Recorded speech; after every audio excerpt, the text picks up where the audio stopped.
श्रीगुरो श्रीयुतपदकमलं श्रीगुरो वैष्णवश्च श्रीरूपं साग्रजातं सहगण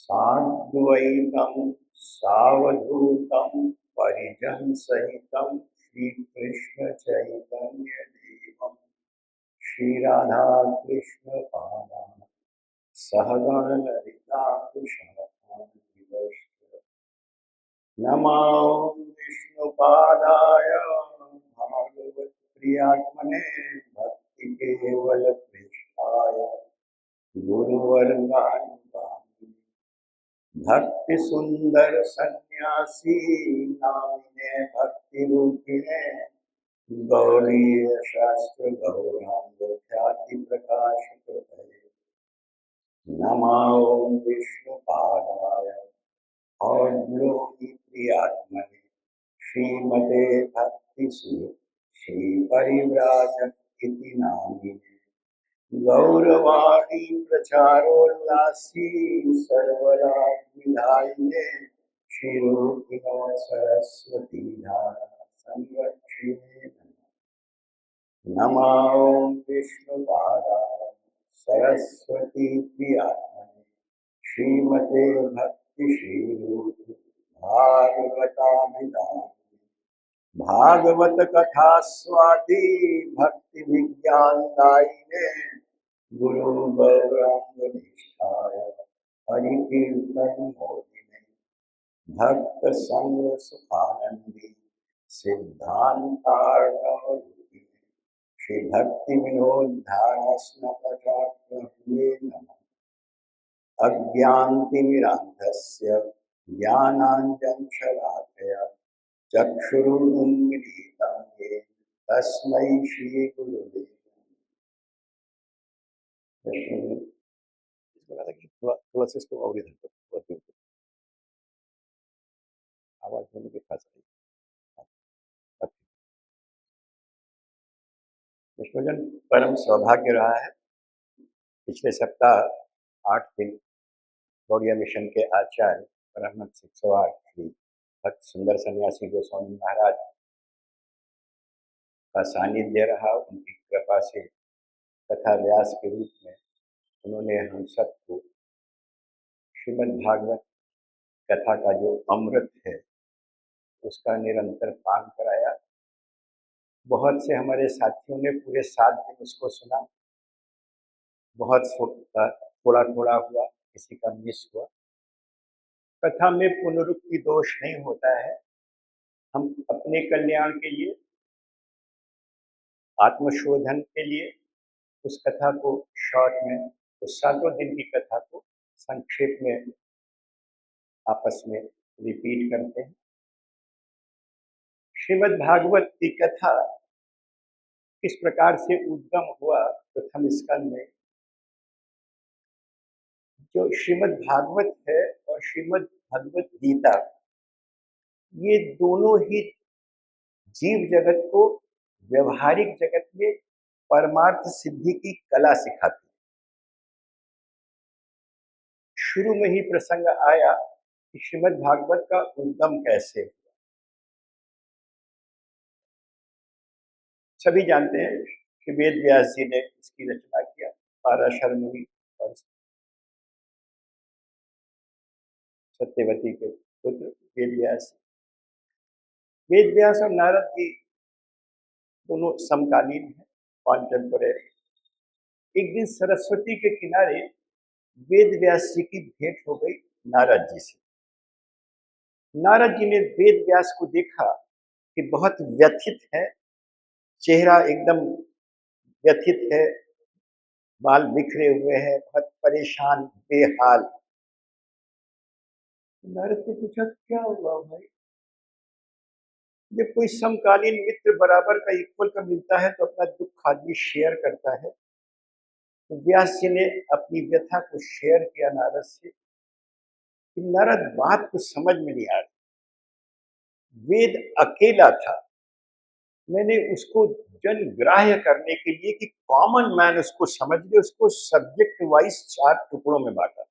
ऋग्वेद, यजुर्वेद, सामवेद, अथर्ववेद। उसके बाद भी उसको और ग्राह्य करने के लिए मैंने 18 पुराणों की रचना की। मैंने महाभारत जैसे एक अद्भुत ग्रंथ की रचना किया, उसमें गीता जैसा अद्भुत ज्ञान दिया। श्रीमद् भगवद गीता कोई अलग से ग्रंथ नहीं है। महाभारत में जो चैप्टर्स हैं, जैसे रामायण में अयोध्या कांड, बाल कांड से कांड होते हैं, ऐसे महाभारत के चैप्टर्स को पर्व बोलते हैं। तो भीष्म पर्व के 25वें अध्याय श्लोक से लेकर के 43वां श्लोक तक का जो अध्याय तक, 25वें अध्याय से 43वां अध्याय का जो एक्सट्रैक्ट है, वो श्रीमद् भगवद गीता का है। बोले गीता जैसे मैंने अद्भुत ग्रंथ दिया जीव के कल्याण के लिए, फिर भी नारद कहीं कुछ गीतापन है, कुछ बेचैनी है, कुछ अंदर से एक खुशी की अनुभूति, जिसको कहते हैं इनर सेटिस्फैक्शन नहीं है। Something is missing. जो रियल प्लेजर बोलते हैं, वो real pleasure is missing. Narad ने कहा होगा भी नहीं। अब इनके लिए इट वॉज अ शॉक। क्यों? देखो, अब तक तुमने जितने काम किए हैं, सब लोक कल्याण के काम। ये हम लोग के लिए शिक्षा है।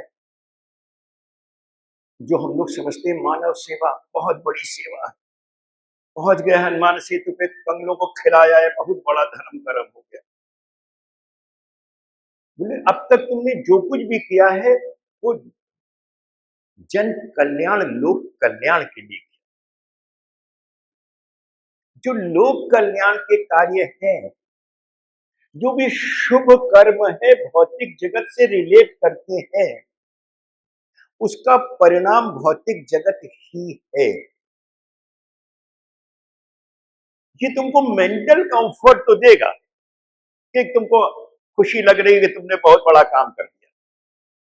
जैसे जब लोग हनुमान सेतु पर जाके कपड़ा बांट आते हैं, तो उनको बड़ा अच्छा लगता है कि बहुत अच्छा काम कर दिया, 10, 20, 50 हजार चंदा दे दिया, बड़ा अच्छा काम कर दिया, चांदी का छत्र चढ़वा दिया, बड़ा अच्छा काम कर दिया। अच्छा काम किया, बुरा काम किया।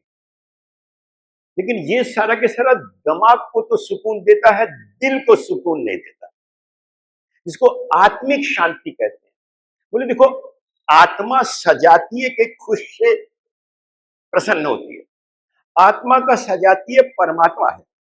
जिसको तुम आत्मिक खुशी बोल रहे हो, वो तुमको तब मिलेगी, तब अनुभूति होगी जब परमात्मा खुश हो। देखो, तुमने जो शुभ काम किए, या जब हम लोग कोई अच्छे काम करते हैं, पुण्य कर्म करते हैं, तो परमात्मा संतुष्ट होता है। जैसे हमारा लड़का कोई ठीक ठीक चल रहा है भाई, ठीक, क्योंकि जब वो एक्सेल करता है तो खुशी होती है। बोले परमात्मा तब खुश होता है जब कोई भक्ति की बात होती है। भगवान केवल और केवल भक्ति से प्रसन्न होता है। तुमने किसी भक्ति ग्रंथ की रचना नहीं किया, तुमने जो कुछ भी किया नॉलेज को शेयर किया, तुमने नॉलेज को विस्तारित किया, ज्ञान का विस्तार किया, लोक कल्याण। भगवान की प्रसन्नता के लिए भगवान केवल और केवल भक्ति से प्रसन्न होता है, किसी भक्ति ग्रंथ की रचना के। तब श्रीमद् भागवत का उद्गम। हरे कृष्ण।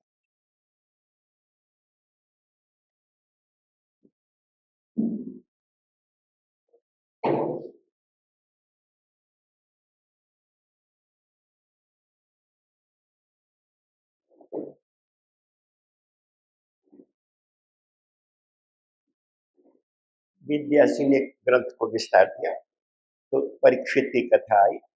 परीक्षित महाराज बहुत भक्त हैं, लेकिन एक बार जंगल में गए हैं, हिरण का शिकार करते करते थक गए, भूख प्यास से व्याकुल हो गए। शमीक ऋषि के आश्रम में पहुंचे। शमीक ऋषि ध्यान में मग्न थे। तो ऑब्वियसली जो ध्यान में मग्न है उसका ध्यान नहीं था। ये राजा थे, अहम था, उस अहम को ठेस लगी, अंदर से भूखे थे, प्यासे थे। आरत रहा ही न आरत के चित चेत, तो अंदर से बहुत परेशान होता है। इनको लगा जैसे ऋषि हमारी उपेक्षा कर रहे हैं। तो इन्होंने एक मरा हुआ सांप वहां पड़ा था, उसको उठा के फेंक दिया उनके गले में। उनका लड़का था श्रृंगी, उसको खबर मिली तो उसने श्राप दे दिया कि जिसने भी ऐसा किया है, आज से 7वें दिन अक्षर काटेगा। राजा को खबर मिली। अब चूंकि बैकग्राउंड भक्त की है, नो शॉर्ट, किसी शास्त्र में नहीं आता है, कहीं उल्लेख नहीं है कि राजा परीक्षित ने अपनी पत्नी से कोई सलाह किया हो, बच्चों से कोई सलाह किया हो, राजपाट की कोई व्यवस्था किया हो। इतना बड़ा साम्राज्य था, चक्रवर्ती राजा था कि यार बिजनेस किसी को सौंपा जाए फिर चला जाए। एकदम अबाउट टर्न होकर के गंगा किनारे पहुंच गए और आमरण अनशन का व्रत लेकर गए। वहां ईश्वर कृपा से बहुत सारे ऋषि इकट्ठा हो गए, सुखदेव जी आ गए। तो सुखदेव जी से उन्होंने यही प्रश्न, जिसके पास बहुत थोड़ा सा जीवन में समय बचा, या जो भी मनुष्य की लाइफ ही कितनी है, मनुष्य मात्र के लिए श्रेय क्या है? श्रेय माने अल्टीमेट गुड।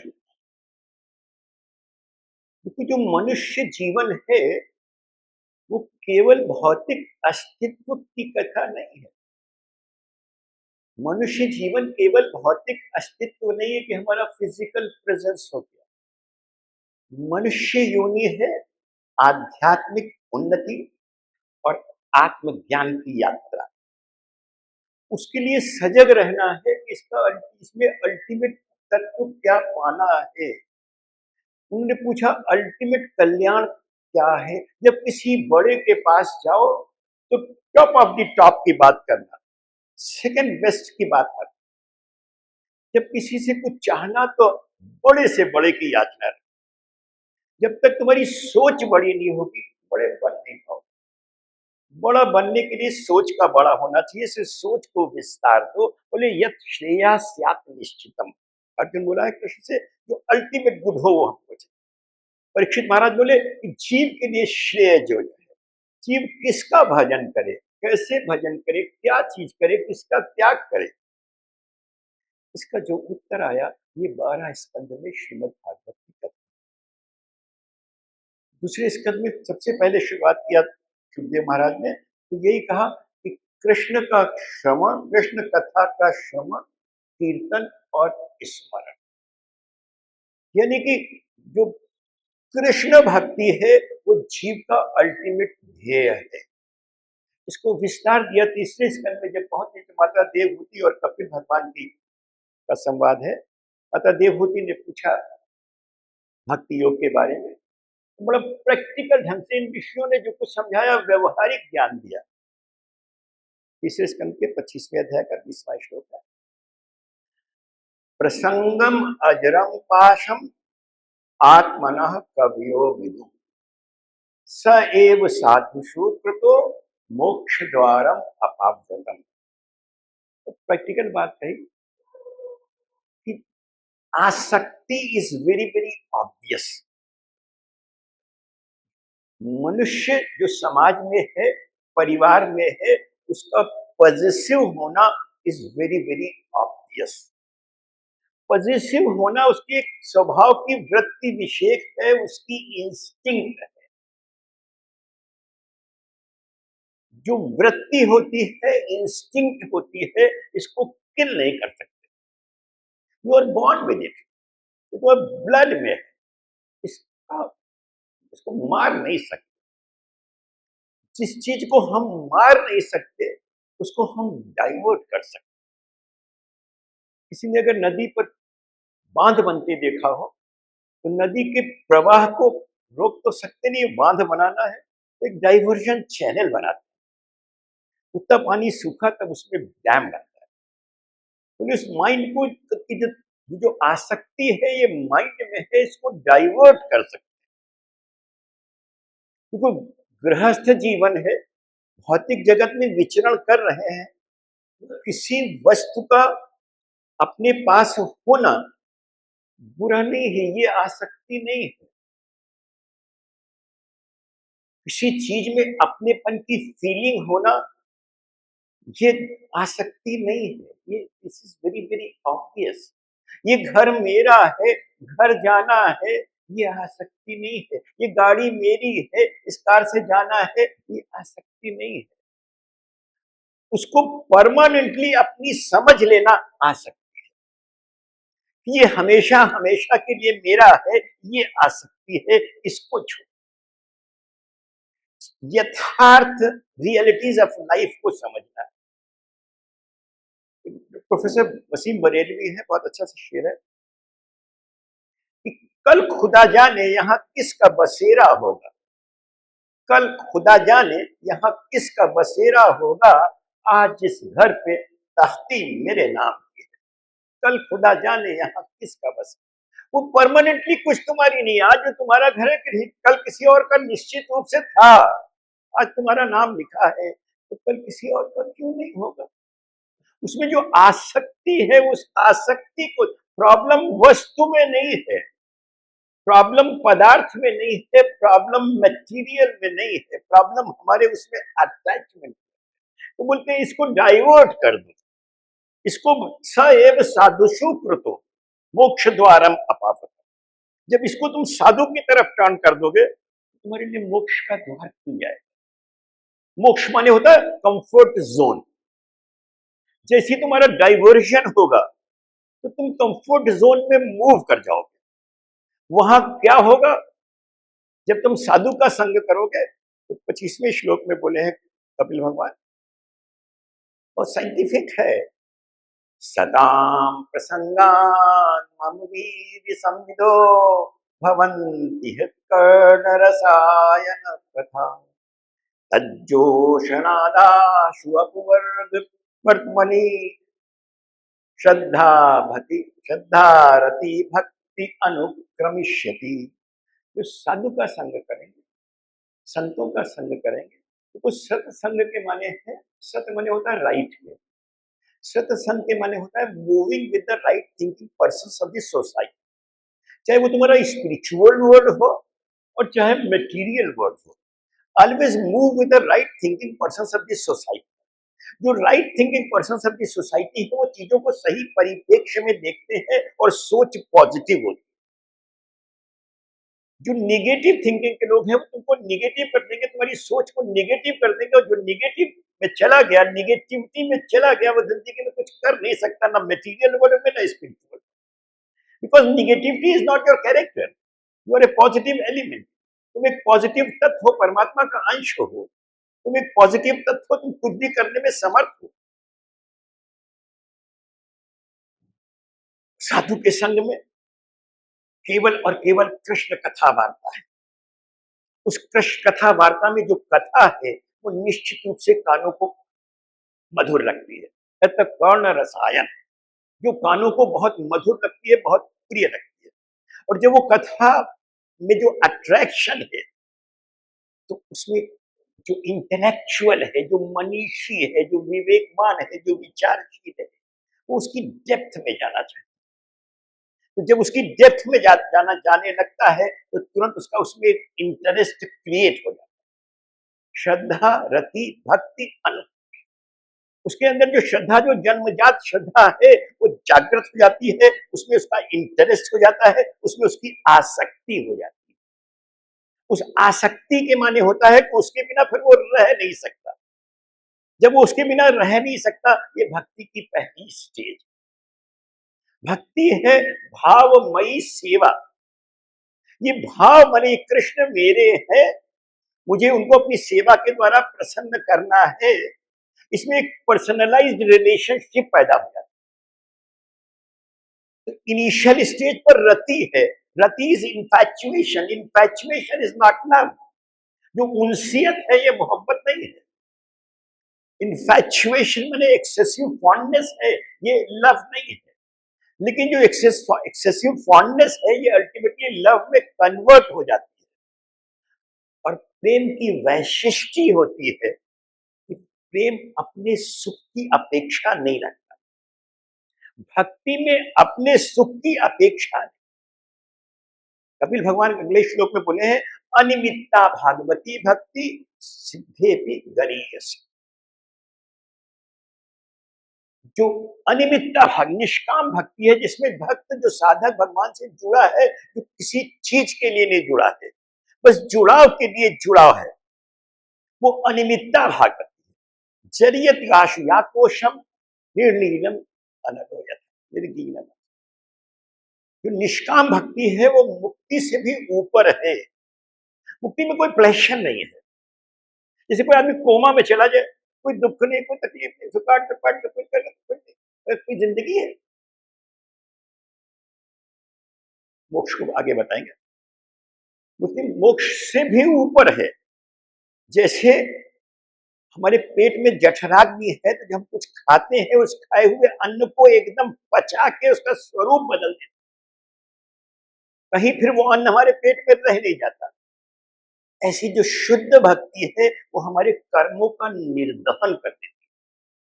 जो भुना हुआ चना है वो दोबारा अंकुरित नहीं होता, वरना हर कर्म एक नया कर्म उपजा देता है।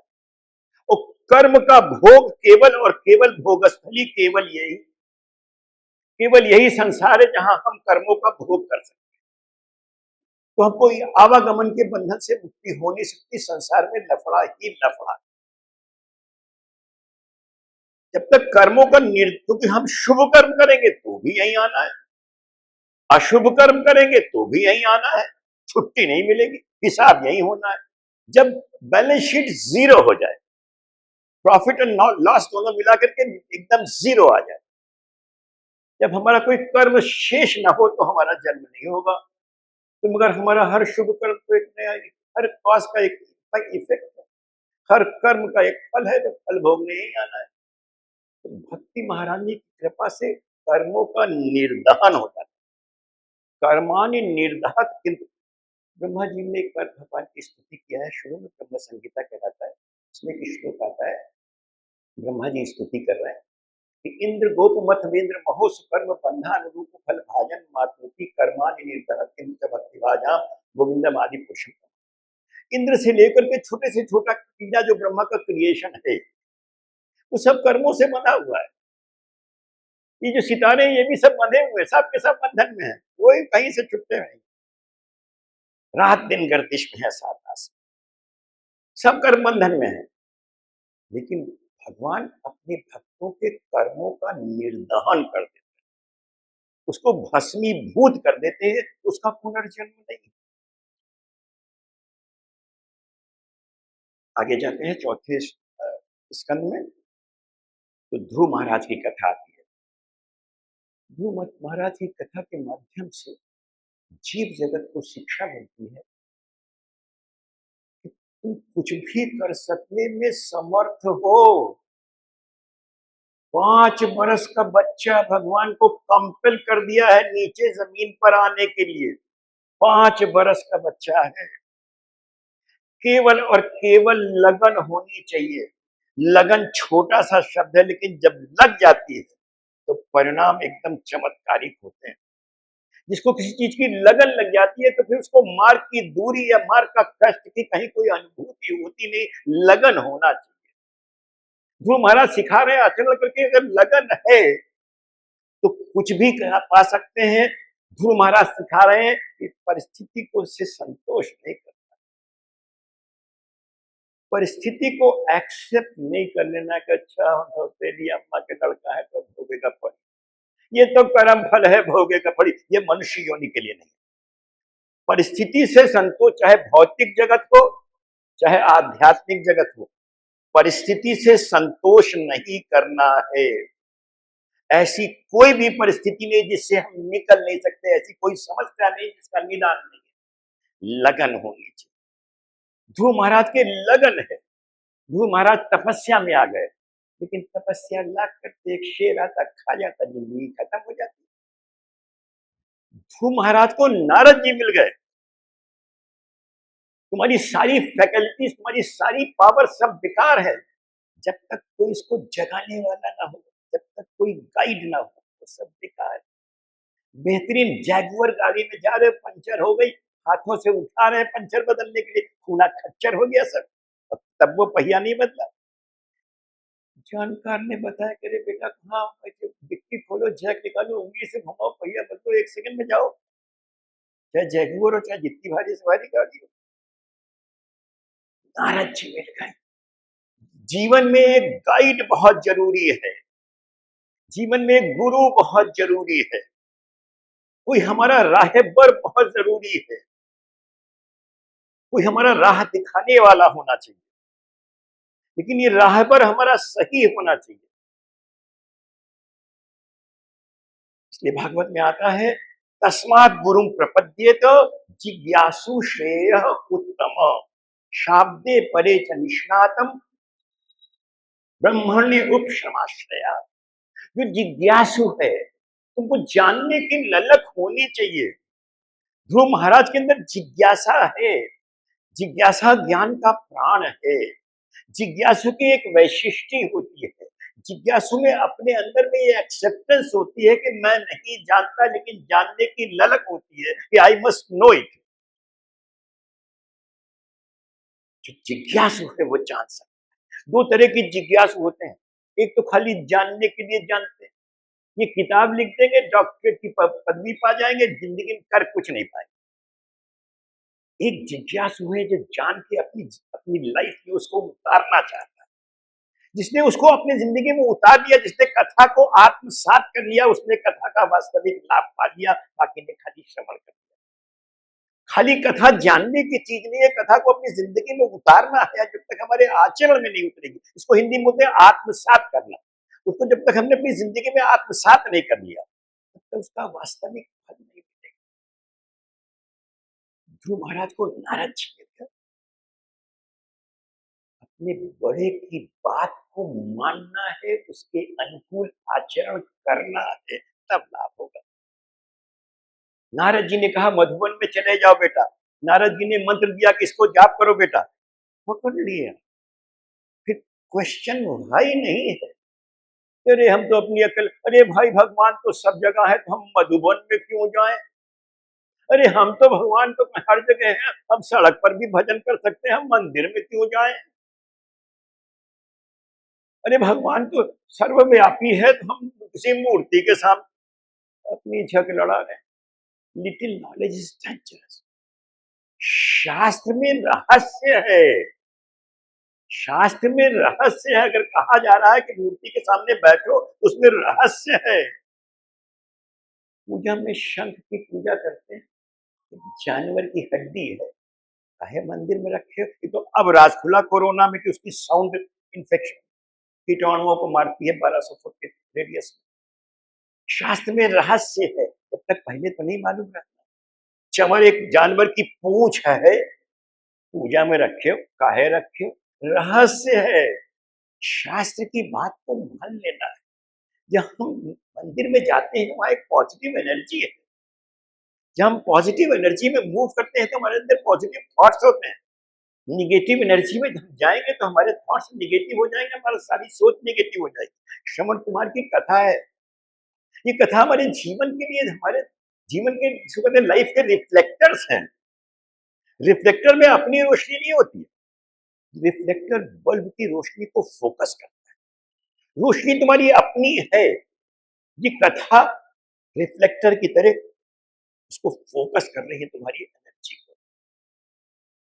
श्रवण कुमार अपने माता पिता को महंगी पर बैठा करके तीर्थ यात्रा के लिए ले जाते, ये चले जा रहे, बड़े उत्साह से लेके जा रहे थे। श्रवण कुमार जैसा मात्र पुत्र भक्त नहीं हुआ, लेके चले जा रहे थे। एक पर्टिकुलर प्लेस पर पहुंचे, माइंड में एकदम से थॉट आया, यार मेरे माँ बाप अंधे हैं, लंगड़े तो है नहीं। तो अंधे हैं, लंगड़े हैं, पाएगा मिलकर अपने कंधे में ढो रहे हैं भाई, हम गाइड कर देंगे, चलेंगे। थॉट है आ गया, बिल्कुल ऑब्वियस आया कि लंगड़े तो है नहीं, अंधे हैं। तो बोले पिताजी से कि पिताजी आप अंधे हैं, लंगड़े तो है नहीं, आप तो चल सकते हैं। तो बाप होता है, तो बहुत बड़े ऋषि थे वो। लेकिन हाँ बेटा तुम बिल्कुल ठीक कहते हो, हम तो चल सकते हैं। हर बाप अपने बच्चे से ही कहता, हाँ बेटा तुम ठीक कहते हो। उतार दिया, पैदल चलने लगे। काफी दूर निकल गए तो एकदम से श्रवण कुमार को विचार आया कि हमने अपने माँ बाप को बोझ समझ लिया। माँ बाप कहीं बोझ होते हैं? माँ बाप असेट होते हैं। एकदम पैरों में गिर पड़ा, क्षमा मांगने लगा। पिता बहुत बड़े ऋषि थे, बोले बेटा तेरा कोई दोष नहीं है। अभी तुम जिस स्थान से हो के गुजरे हो, एक राक्षस का नाम बताया कि इस राक्षस का स्थान पे आप बहुत न रह जाएंगे। ये पूरा एटमॉस्फेयर दूषित था। जैसे ही तुमने उसमें एंटर किया, तुम्हारा बुद्धि दूषित हो गई। तुम चलते रहे चलते रहे चलते रहे, वो स्थान को तुम क्रॉस कर गए, एटमॉस्फेयर सही मिला, बुद्धि तुम्हारी ठीक हो। एटमॉस्फियर का फर्क पड़ता है, इसलिए कहा जाता है भैया पूजा करने के लिए नहाए जरूर लो, अच्छा कपड़ा जरूर पहन लो, वरना इसका पूजा से क्या संबंध। एक एटमॉस्फियर बनता है। शास्त्र की बात में रहस्य है, उसको मान लेना चाहिए। इसलिए गुरु करना है, लेकिन गुरु कैसा हो? शाब्दे परेच निष्णात, जो सब्जेक्ट को जानता हो, वरना अंधे अंधे ठेलिया दोनों को पड़ा। अगर हमारा गाइड ही ठग है तो हम ठग ही जाएंगे। बहुत अच्छा सा शेर है कि जिस तरफ देखिए अंधेरा है, सिर्फ कहने को राह रोशन, राह में क्यों न कारमा लुट जाए, जबकि खुद राह पर ही रहजन हो। रहजन कहते हैं उसको जो एक्सटॉर्शन करता है। जब हमारा राह पर ही हमको ठगने को उतारू है, तो हम कहां ठौर पाएंगे। हमारा गुरु वो होना चाहिए जो शाब्दे परे च निष्णातम, तत्वज्ञ हो, तत्वज्ञानी हो, तत्व को समझता हो। ब्रह्मणे उपश्रया, ज्यादा ताम झाम में न हो कि कोठी हो, बंगला हो, गाड़ी हो, घोड़ा हो, ये सब नहीं हो। उसका इंटरेस्ट केवल और केवल ब्रह्म और ब्रह्म से रिलेटेड, यानी उसका सब्जेक्ट केवल और केवल भक्ति हो। जो अपने शिष्य के कल्याण में इंटरेस्टेड हो, ऐसा गुरु। 15वीं शताब्दी से पहले केवल शब्द गुरु था, इसके बाद और कोई नहीं था। उसके बाद जब ठग गुरु आने लगे तो अब सब जगह सदगुरु आता है, वरना पहले खाली गुरु के शरणे जाए था, क्योंकि ठग गुरु था ही नहीं। ध्रुव महाराज को नारद जी मिल गए, भगवान को उतार लिया। इसलिए आगे चलते हैं तो पृथु महाराज की कथा आती है। पृथु महाराज, ये सब कथाएं हमारे लिए है। पृथु महाराज ने एक्सटेंसिव रिसर्चेस कराई अपने समाज में। वो तो कहने कह दिया, पृथ्वी को गैया बना के दोहन कर लिया। दोहन माने होता है ऑप्टिमम यूटिलिटी निकालना। उन्होंने नेचर से, प्रकृति से जो ऑप्टिमम यूटिलिटी थी उसे रिसर्चेज करा के निकलवाया और सोसाइटी को सिस्टम दिया। उसके पहले कोई सिस्टम नहीं था। इट इज अ सिस्टम, चाहे बिजनेस हो, चाहे प्रोफेशन हो, चाहे लाइफ का, परिवार हो, कुछ हो, सब में एक सिस्टम का। जिसने बिजनेस में एक अच्छा सिस्टम बना दिया, उसका स्मूथ चलेगा, आराम से बैठे मौज करो। It is the system which works. उनका सोसाइटी को सिस्टम दो। तो वहां एक बहुत पढ़ा लिखा इंटेलिजेंट आदमी था, उसका नाम था मनु। उसने फिर एक सिस्टम बना के दिया, रूल्स एंड रेगुलेशंस दिए। बाद में उसको मेमोराइज किया गया तो मनुस्मृति बनी। उसके बाद 5वें अध्याय में आते हैं तो जड़ भरत की कथा। Too much of attachment is bad. हर चीज की एक सीमा है, अपना मेंटल इक्विलिब्रियम ठीक रखो। कब कितना करना है, धर्म बड़ा भाई टर्म है। उन्होंने मुर्गी के बच्चे को देखा, नई नई डिलीवरी है, मर जाएगा, दया आ गई, बिल्कुल ठीक आ गई, लेकिन उसको पालने की क्या जरूरत। अरे आश्रम में इतने लोग थे, किसी को दे दो, किसी लेडी को दे देते कि भैया तुम पाल लो। उसको लेके खुद ही बैठ गए, मोह में पड़ गए। वो मोह ने सारी जिंदगी खराब कर दी।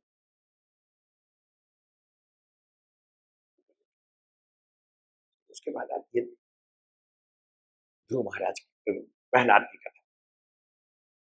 प्रहलाद की कथा शिक्षा देती, क्योंकि दो गुरु थे, शुक्राचार्य जी के लड़के थे शंड और अमर। उनको इनका ट्यूटर बना दिया था। बच्चों से बेसिक का टीचर होता था, भाई छोटा टीचर होता है। तो शुक्राचार्य नहीं थे, उनके लड़के शंड और अमर, उनको टीचर बना दिया। पढ़ाई नहीं था। आए घर, पिता ने पूछा कि बेटा कहाँ पढ़े। तो उनका श्रवण कीर्तन स्मरण बंधन पाद सेवन, जो भगवान कृष्ण का इस तरह से सेवा करता है, वही सही जिंदगी जीता है। यार ये तुमको उल्टी बुद्धि किसने दे दिया। हिरण्य कश्यप के दिमाग में था कि हिरण्याक्ष को भगवान विष्णु ने मारा है तो मेरे शत्रु हुए, और ये जिसके चाचा को जिसने मारा उसी की पूजा की बात कर रहा है, तो एकदम उल्टी बुद्धि की बात कर रहा है। बोले तुमको उल्टी बुद्धि किसने दे दिया, ये कहां से कृष्ण भक्ति की बात कहा है। जीव जगत को शिक्षा दिया प्रहलाद महाराज, अपने पिता को बता रहे हैं, लेकिन जीव जगत को शिक्षा दिया। 7वें स्कंद के 5वें अध्याय का 30वां श्लोक। मति न कृष्णे परत सतो वा, मिथो विपद्येत ग्रह व्रतानां, अदांत गोभी विशिताम तमिश्रम पुनः पुनः चर्वित चर्वणा। जो अपनी फैमिली, अपने बच्चा, मेरा परिवार, मेरा बिजनेस, मेरा सिस्टम इसी में खोया हुआ है, इसके बियॉन्ड जिसका कहीं कोई ध्यान नहीं। इस तरह के लोग केवल बस जन्मते रहेंगे, पैदा होते रहेंगे, मरते रहेंगे। तो बड़ा सिद्धांत दिया, कृष्ण भक्ति is not everybody's cup of tea. हर आदमी कृष्ण भक्ति को पा नहीं सकता। जानता है कि कृष्ण भक्ति अच्छी चीज है, लेकिन कर नहीं सकता। कृष्ण भक्ति में वही जाएगा, महीयसाम पाद रजोभिषेकम निष्किंचिना नाम न प्रणीत्या। जब तक साधु संग नहीं करेगा, किसी साधु की कृपा नहीं पाएगा, जब तक किसी साधु की शिक्षा को ग्रहण नहीं करेगा, उसका उसका साथ नहीं मिलेगा, कृष्ण भक्ति नहीं। जब तक किसी महात की कृपा नहीं होगी। अपने गौड़िया में, अपना गौड़िया कोई संप्रदाय नहीं है, गौड़िया एक फिलॉसफी है, गौड़िया एक दर्शन है, एक सोचने का अंदाज है। बहुत डीप रिसर्च करके तत्व को निकाला। बोले महत कृपा बिना कोनो करने भक्ति नय। कृष्ण भक्ति दूरे रहो, संसार नए क्षय। संसार क्षय कहते मोक्ष को। जब तक किसी वैष्णव की कृपा नहीं होगी, जब तक किसी साधु की कृपा नहीं होगी, तब तक कृष्ण भक्ति जस्ट नॉट पॉसिबल। और बिना साधु कृपा के मोक्ष भी नहीं होगा। किसी ने कहा स एक साधु सुकृ तो मोक्ष द्वारा मपा। जब उस आसक्ति को साधु की तरफ डाइवर्ट करोगे तो मोक्ष का द्वार खुलेगा।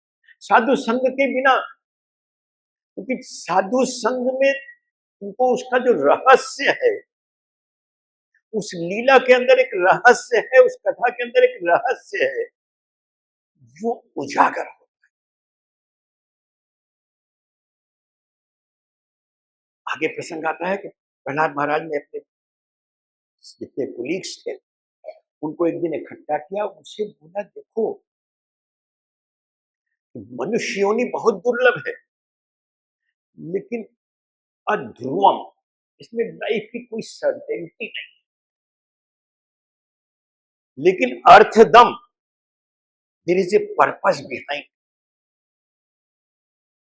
अनसर्टेनिटी तो है, जिंदगी का कोई भरोसा नहीं। जिंदगी मानिंदे हबाब, पानी केरा बुलबुला, आसमान उसकी जात। Any moment it can and, nobody nose. लेकिन जितनी देर है देयर इज ए पर्पस, और पर्पस है आध्यात्मिक उन्नति, पर्पस है परमार्थ प्राप्ति।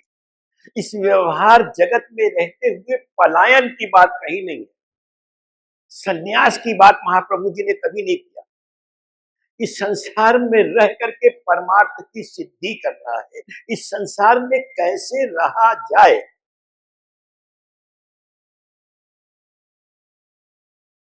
इसके लिए आगे अम्बरीश महाराज की कथा आती है। यंग राजा है, चक्रवर्ती राजा है, वैभव। ये किसी शास्त्र में नहीं लिखा है कि भजन करने के लिए लंगोटी लगाना जरूरी है।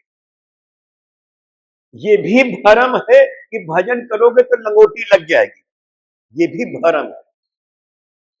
ये सच है कि भक्त लंगोटी में घूमता है, लेकिन वो खुद से घूमता है, वो आप्त कर लेता है, उसकी छीन नहीं जाती, उसको यथार्थ समझ में आ जाता है, उसको यथार्थ समझ में आता है कि इस झूठी शान में कोई दम नहीं है। जिसका अपना व्यक्तित्व हो, ये एक षोडशी है जो बहुत सुंदर महिला है, उसको मेकअप की जरूरत नहीं होती। सारे जितने मेकअप इंस्टीट्यूट है 40 से ऊपर वाले चला रहे हैं। जो स्वयं में सुंदर है उसको कुछ आर्टिफिशियल की जरूरत होती नहीं। भक्ति अपने आप में उसकी शोभा है, भक्त की शोभा उसकी भक्ति है, भक्त का धन उसका धन, भक्त का धन उसकी भक्ति है। वो बाकी चीजों के पीछे जाते ही नहीं। ऐसा थोड़े है कि उसके पास नहीं आता। मानस में प्रसंग आता है कि जब भरद्वाज आश्रम में जब भगवान श्री राम आए तब तो कंदमूल फल खिलाए दिए, लेकिन जब भरत जी गए हैं तो भक्त आया है, भक्त माने वीआईपी। तो भरद्वाज जी सोची, जस पाहुन जस देवता, जस पाहुन जस सहायता ही देवता। सारी रिद्धि सिद्धियों को बुलाया है, और जो खातिरदारी हुई है भरत जी के साथ, जितने लोग थे सबकी, कोई कल्पना नहीं कर सकता, कोई बड़े से बड़ा राजा उतनी बड़ी खातिरदारी कर नहीं सकता। ऐसा नहीं है कि भक्त के पास है नहीं, भक्त अकिंचन है। अकिंचन के माने फटीचर के नहीं होते, अकिंचन के माने होते जिसकी और की लालसा समाप्त हो, जिसको और की लालसा नहीं है, क्योंकि उसे समझ में आ गया कि धन तो प्रारब्धगत है। हम अपने इस जीवन में जो धन, हमारे तमाम व्यापारी वर्ग यहाँ पर बैठे, तो चाहे नौकरी में हो चाहे जिसमें हो, सबके लिए चीज है। Quantum of money we are born with. पूरे जीवन में हम 100 करोड़ कमाएंगे कि 5,000 करोड़ कमाएंगे कि 2 करोड़ कमाएंगे कि 2,000 कमाएंगे, पूरे जीवन की बात करो, ये प्री फिक्स्ड है, you are born with it. ये क्वांटम न घटता है न बढ़ता है। शास्त्र कहता है कि बच्चा जब पैदा होता है तो छठी बरह होती है, बंद लिफाफे में पैसा मिलता है उसकी अम्मा, बच्चे को नहीं पता। और जब शरीर छूटता है, अगर अच्छा घर जीवन पाया है और बच्चे भी ठीक ठाक है, तो डेड बॉडी पे मखाना और पैसा लुटता है। ये पैसा डेड बॉडी को नोट नहीं, शास्त्र बोलता है ये डे 1 से लास्ट डे का पैसा pre fix. Quantum is pre fix. Manner तुम्हारे हाथ में है कि तुम इसको कैसे कमाओ, क्योंकि इससे नया कर्म बन रहा है। ये तो पिछले कर्म का फल है, पुराना आरटीजीएस है जो तुम भुनाए रहे हो।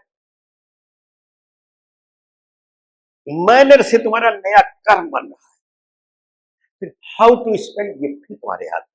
ये तुमने अपने प्रारब्ध से लेकर के आए हो, लेकिन इसको व्यय कैसे कर रहे हो, उससे फिर नया कर्म बन रहा है। नया कर्म, कर्म योनि है, मनुष्य योनि कर्म योनि है, कर्म तो नया कर रहे हो, क्वांटम को चेंज नहीं कर सकते। शास्त्र बहुत कड़े शब्दों में सिखाता है, लेकिन बस सुन के भूल जाते हैं, लेकिन याद रखना चाहिए।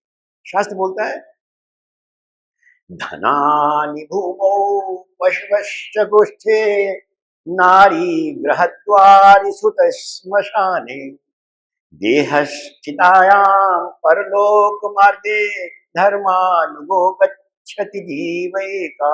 पैसा लॉकर में रह जाएगा, तिजोरी में रह जाएगा, एफडी में रह जाएगा, इन्वेस्टमेंट में रह जाएगा। पैसा लॉकर में रह गया, गाड़ी घोड़ा गैराज में रह गया। स्त्री केवल और केवल दरवाजे तक पहुंचाएगी, औरतें जाती नहीं शमशान घाट तक, दरवाजे तक पहुंचाएगी। पुत्र शमशान घाट तक पहुंचा देगा, देह चिता तक पहुंचा देगी, उसके बाद जीव अकेला जाएगा, उसके साथ सिर्फ उसका धर्म जाएगा और कुछ जा नहीं सकता। इस तथ्य को अगर याद रखेगा तो जो उसके साथ धर्म जा रहा है, उस धर्म के साथ सब कुछ जा रहा है। गीता के 15वें अध्याय का 8वां श्लोक, हम सब कुछ अपने साथ लेके जाते हैं। ये भरम है कि खाली हाथ आए थे, हम सब कुछ लेके आए हैं और सब कुछ लेके जाएंगे, टेंजिबल फॉर्म में नहीं। हम अपना कर्म फल, अपना प्रारब्ध लेकर के आए हैं, हम अपना कर्म फल, अपना प्रारब्ध लेकर के जाएंगे। माता देवहूति को जब कपिल भगवान समझा रहे हैं, तीसरे स्कंद के 31वें अध्याय का पहला श्लोक है, कर्मणा दैव नेत्रेण जंतु देहोपपत्तये स्त्रिया उदरा प्रविष्टा पुंसा रेता। कर्मणा दैव नेत्रेण, हम अपने कर्मों के स्वयं निर्माता हैं। हम अपने कर्मों से अगले जन्म के अपने माता पिता फिक्स कर रहे हैं। हम किसकी कोख में जाएंगे, क्योंकि हमको एक एटमॉस्फेयर मिलेगा, हमको एक सिचुएशन मिलेगी। हमारे भविष्य के निर्माण में वो एटमॉस्फेयर, वो परिस्थिति, वो सिचुएशन मैटर्स ए लॉट। उस परिस्थिति में हमारा अपना कर्म ले जाके हमको वहां पैदा कर रहा है, भगवान का कोई रोल नहीं। वो बोलते कर्मणा दैव नेत्रेण, भगवान का केवल सुपरविजन है। वो केवल सिस्टम को, जैसे बहुत बड़ी एस्टैब्लिशमेंट में क्या होता है कि controlling from the leading from the back, leading from the back, जो टॉप मैनेजमेंट है वो पीछे से कंट्रोल करता है, फ्रंट में और लोग। वैसे कर्मणा दैव नेत्र भगवान का सुपरविजन है, डायरेक्टली भगवान का कोई इन्वॉल्व, सिस्टम बना दिया कि तुम जैसे कर्म करोगे वैसे माता पिता की जाके तुम। दयानंद सरस्वती की पुस्तक आई सत्यार्थ प्रकाश, उन्होंने एकदम स्पष्ट इसी सिद्धांत को लिख के दिया कि हम इस जन्म के कर्मों द्वारा अगले जन्म के माता पिता फिक्स करते हैं। हमारा कर्म इतना इंपॉर्टेंट है। गीता कर्म की बात करती है, गीता ज्ञान की बात करती है, गीता भक्ति की बात करती है, लेकिन गीता कर्म में ये नहीं सिखाती कि रात दिन जुटे रहो। ये रात दिन मेहनत करने वाली बात गीता नहीं सिखाती। गीता बोलती है जो तुम्हारा कर्तव्य कर्म है, तुम जिस सिचुएशन में हो, जिस माहौल में हो, जिस परिस्थिति में हो, जिस स्टेज में हो, you have a duty assign. उस पर्टिकुलर मोमेंट पर तुम्हारा एक धर्म विशेष है। धर्म के माने कर्तव्य माने जो करने योग्य है, उसको परफॉर्म कर। जब उसको परफॉर्म करते हो तो इट इज एवरीबॉडीज एक्सपीरियंस, चाहे जब महसूस कर लेना, एक शांति की अनुभूति हो। जब भी हम अपने धर्म का सही सही पालन करते हैं, चाहे वो मेरा धर्म मेरे अपने पुत्र के प्रति हो, अपने पिता के प्रति हो, अपने भाई के प्रति हो, समाज के प्रति हो, बेटी के प्रति हो, माँ के प्रति हो, जिसके प्रति भी जो धर्म है, धर्म की परिभाषा हर मोमेंट बदलती है। उस पर्टिकुलर मोमेंट पर जो धर्म है उसको जब सही सही परफॉर्म करते हैं तो किसी रिवार्ड की अपेक्षा नहीं है। It is a reward in itself, एक शांति की अनुभूति। ये गीता का कर्म, एक कि जो कर्तव्य कर्म तुमको असाइंड है वो तुमको करना है। उस मोमेंट हमारा कर्तव्य कर्म क्या है, इसके लिए शास्त्र है, गुरु। गुरु हर एक को आसानी से उपलब्ध नहीं है, शास्त्र उपलब्ध है। फिर ये सच है तो शास्त्र के अंदर बिटवीन द लाइन्स है। उस रहस्य को समझने के लिए फिर एक कोई गाइड चाहिए। बिना गाइड के जिंदगी चल नहीं सकती, सच्ची बात तो ये है। कोई लाइफ में एक गाइड चाहिए, गॉड फादर चाहिए, उसके बिना आगे चल नहीं सकते। अम्बरीश महाराज की कथा आई कि age is no bar, young age में भी भजन करो। प्रहलाद महाराज ने भी अपने शिष्यों को सबको बताया कि लाइफ का कोई ठिकाना नहीं है, आज से भजन करो। आगे चलते हैं तो सुदामा की कथा आती है। सुदामा की कथा की शिक्षा, हम ये जितनी कथाएं ये हमको हमारा जीवन अच्छा बन जाए इसके लिए। क्या कृष्ण को पहले से पता नहीं था कि मेरा दोस्त किस स्थिति में है? दोस्ती क्या नई नई थी? या जब द्वारका पहुंच गए सुदामा महाराज तब हो गई दोस्ती? या उससे अनभिज्ञ थे? उनकी गरीबी काहे नहीं दूर हो रही? भगवान के सन्मुख होना पड़ेगा, तुमको चल के जाना होगा। देखो ये बिल्कुल सच है कि कृपा साधन साध्य नहीं है, कृपा अहेतुकी होती है। लेकिन हमारा शास्त्र हमको अकर्मण्य नहीं बनाता कि पढ़ के घर में सो जाओ। अरे जब भगवान चाहिए तो वही पे करी भैया, अरे जब कृपा करिए, कृपा का कोई कारण थोड़े होते भैया, उनकी मौज है भैया। ये शास्त्र नहीं सिखाता कि उनकी मौज है भैया, उनकी मौज है इसमें कोई शक नहीं। लेकिन तुमको एफर्ट करना है, जो एफर्ट कर रहा है वो निश्चित रूप से पा जाएगा। शब्द है कृपा, क्री धातु है, क्री माने करना, कुछ करोगे तो पाओगे, कुछ कर्म नहीं करोगे तो कहाँ पा जाओगे? कोई कोई पा जाता है वो ठीक है, लेकिन उसमें exception is not the rule. Every rule has an exception, but exception is not the rule कि हम एक्सेप्शन में फिट इन हो जाएंगे। कहां से फिट इन हो जाएंगे? रूल में जाओ। एफर्ट तो करना ही है, साधन तो करना ही है, प्रार्थना करना है, कबूल हो न हो उनकी मर्जी है, लेकिन हमको अपनी अरदास तो करनी करनी है।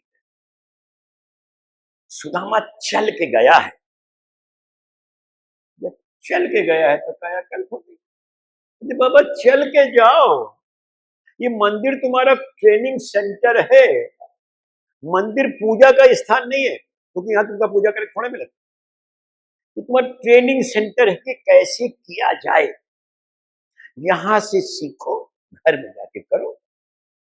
बड़े बड़े इंडस्ट्रीज अमेरिका जाते हैं और कंट्रीज जाते हैं, काय के लिए जाते हैं? सीख के आते हैं, फिर अपने देश में आके लगा देंगे। ट्रेनिंग सेंटर में जाके ट्रेनिंग लेनी, अगर ला के खुद करना है, अगर लौट के घर में नहीं तो बेकार भुला जाएंगे क्या दिन का। उसको अपने कार्य में परिणत करना है। सुदामा गए हैं वहां, और जब भगवान की कृपा होती है, वो किस फॉर्म में हो जाए जान नहीं सकते, किस क्वांटम में हो जाए जान नहीं सकते, वहां फिर कोई सीमा नहीं। गोस्वामी जी सिद्धांतों को ऐसा मस्त करके देते, कहा थे मोर सुधार सो सब भाती, जासु कृपा नहीं कृपा अघात। कृपा कभी ये नहीं कहती कि अब इतना हो गया बस बस, हम लोग बहुत कह दिया, चल जाओ तुमका 10,000 दे दिया, बहुत दे दिया। उनके यहाँ 10,000 बहुत नहीं है, वो कहती जासु कृपा नहीं कृपा आघाती। कृपा नहीं कहती अब बस, कृपा की अपर लिमिट है नहीं, कृपा की अपर लिमिट होती नहीं, लेकिन उस कृपा की अनुभूति के लिए भी कृपा चाहिए। वो सतत कृपा कर रहा है, अनवरत कृपा कर रहा है, आपाद मस्तक उसकी कृपा से सराबोर है, लेकिन एहसास नहीं है, रियलाइजेशन नहीं है कि उसकी कृपा से हम बोल रहे हैं, हम यहाँ बैठे हैं, हम चल रहे हैं, एहसास नहीं है। इस एहसास के लिए भी कृपा चाहिए, तो कृपा की अपेक्षा। एक भक्त ने यही हमको शब्द दिया था, अभिशप्त। कृपा की अभिशप्त, हम कृपा की बाट जोतते रहे कि कब उनकी कृपा हो जाए, लेकिन साधन करते रहे। आखिर में प्रभास क्षेत्र में यादव वंश का नष्ट हुआ और श्रीमद् भागवत समाप्त होती है। बहुत बड़ी जीव जगत को शिक्षा है। द्वारका में वैभव की पराकाष्ठा है। 16,108 हानियां है, 16,108 महल, ऐसे अद्भुत रथ हैं जो 16,108 से निकलते हैं और सुधर्मा सभा में सिंगिल हो जाते हैं। वैभव की पराकाष्ठा है, लेकिन कब तक है? जब तक कृष्ण है। कृष्ण गए, द्वारका रसातल में गई। तुम्हारा ऐश्वर्य, तुम्हारा सारा तामझाम तभी तक सुरक्षित है जब तक घर में कृष्ण है। जब तक तुम कृष्ण को अपने साथ पकड़े हो, जब तक तुम कृष्ण को अपने साथ लेके चल रहे हो, द्वारका का वैभव is not a problem, otherwise पैसा इज ए प्रॉब्लम। अकूत संपदा होगी, तुम्हारे दिमाग में चढ़ेगी नहीं। ये जब सर पे चढ़ के पैसा बोलता है तब प्रॉब्लम खड़ी हो जाती है। जब जहां कृष्ण भक्ति है वहां सर पे चढ़ के नहीं बोलेगा। उसका कारण है, जहां कृष्ण है वहां लक्ष्मी और सरस्वती दोनों उनका पाद संवहन करते हैं। लक्ष्मी और सरस्वती आपस में सबक है। महिला जी माता जी लोग जानती कि सौतों के आपस में बनती नहीं। एक स्त्री के एक से अधिक पत्नियां हो तो सौत होती है, कभी बनती नहीं, बहुत रेयरेस्ट ऑफ रेयर होता है। लक्ष्मी और सरस्वती साउथ है। जिस घर में लक्ष्मी होती है उसमें सरस्वती गोल हो जाती है, जहां सरस्वती है वहां लक्ष्मी गोल हो जाती है। लेकिन जहां कृष्ण भक्ति है वहां दोनों रहेंगी, तो चुप्पे चाप रहेंगी, नो नाटक ड्रामा, दोनों एकदम शांत पड़ी रहेंगी। जो कृष्ण भक्त है बोलते जय जन कृष्ण भजे से बड़ चतुर। चतुर के माने कनिंग के नहीं है, चतुर के माने वर्सटाइल के है। जो कृष्ण भक्ति करता है वो वर्सटाइल हो जाता है। वर्सटाइल माने बहुमुखी प्रतिभावान। उसका मेंटली इक्विलिब्रियम डिस्टर्ब नहीं होता। उसका मेंटली इक्विली जो समता है, इसको गीता में योग बोला जाए, समत्वम योग उच्चते। उसका मेंटल इक्विलिब्रियम एकदम ठीक रहता है। परीक्षित महाराज का थोड़ी देर के लिए मेंटल इक्विलिब्रियम बिगड़ गया था जब उनसे एक कृत्य हो गया। मेंटल इक्विली सारा खेल माइंड का है, it's all in your mind. कथा तुम्हारे माइंड को स्ट्रांग करती है। एक और बहुत प्रैक्टिकल चीज देखना, जितने तुमका पुजारी मिली है, रेयरेस्ट ऑफ रेयर डिमेंशिया का शिकार मिलेगा। जितने कथावाचक मिलेंगे भजन करने वाले मिलेंगे, रेयरेस्ट ऑफ रेयर डिमेंशिया का शिकार मिलेगा। जो भगवान से जुड़ा हुआ है उसकी सारी फैकल्टीज जागृत है। जब भगवान से दूर हो जाता है तो अपनी औकात पे आ जाता है। जब तक भगवान से तुम्हारा जुड़ाव है, जब तक कृष्ण से जुड़े हो, द्वारका तुम्हारी है। कृष्ण गया, द्वारका रसातल में। इस तरह से गुरु जी ने 7 दिन तक रह करके सब भक्तों को श्रीमद् भागवत का अमृत पान कराया। श्रीमद् भागवत एक ऐसा ग्रंथ है जो जीव को भक्ति की ओर उन्मुख करती है, उससे जोड़ती है, फिर उसमें बांध के रखती है। जब राजा एकादश स्कंद में जब राजा लिली के दरबार में गए हैं तो वहां पर रिलीजियस कॉन्ग्रीगेशन हो रहा था। तो 9 योगीश्वर हैं। प्रियव्रत के लड़के हैं आग्नेन्द्र, आग्नेन्द्र के लड़के हैं नाभि, नाभि के लड़के हैं ऋषभ, ऋषभ के 100 लड़के।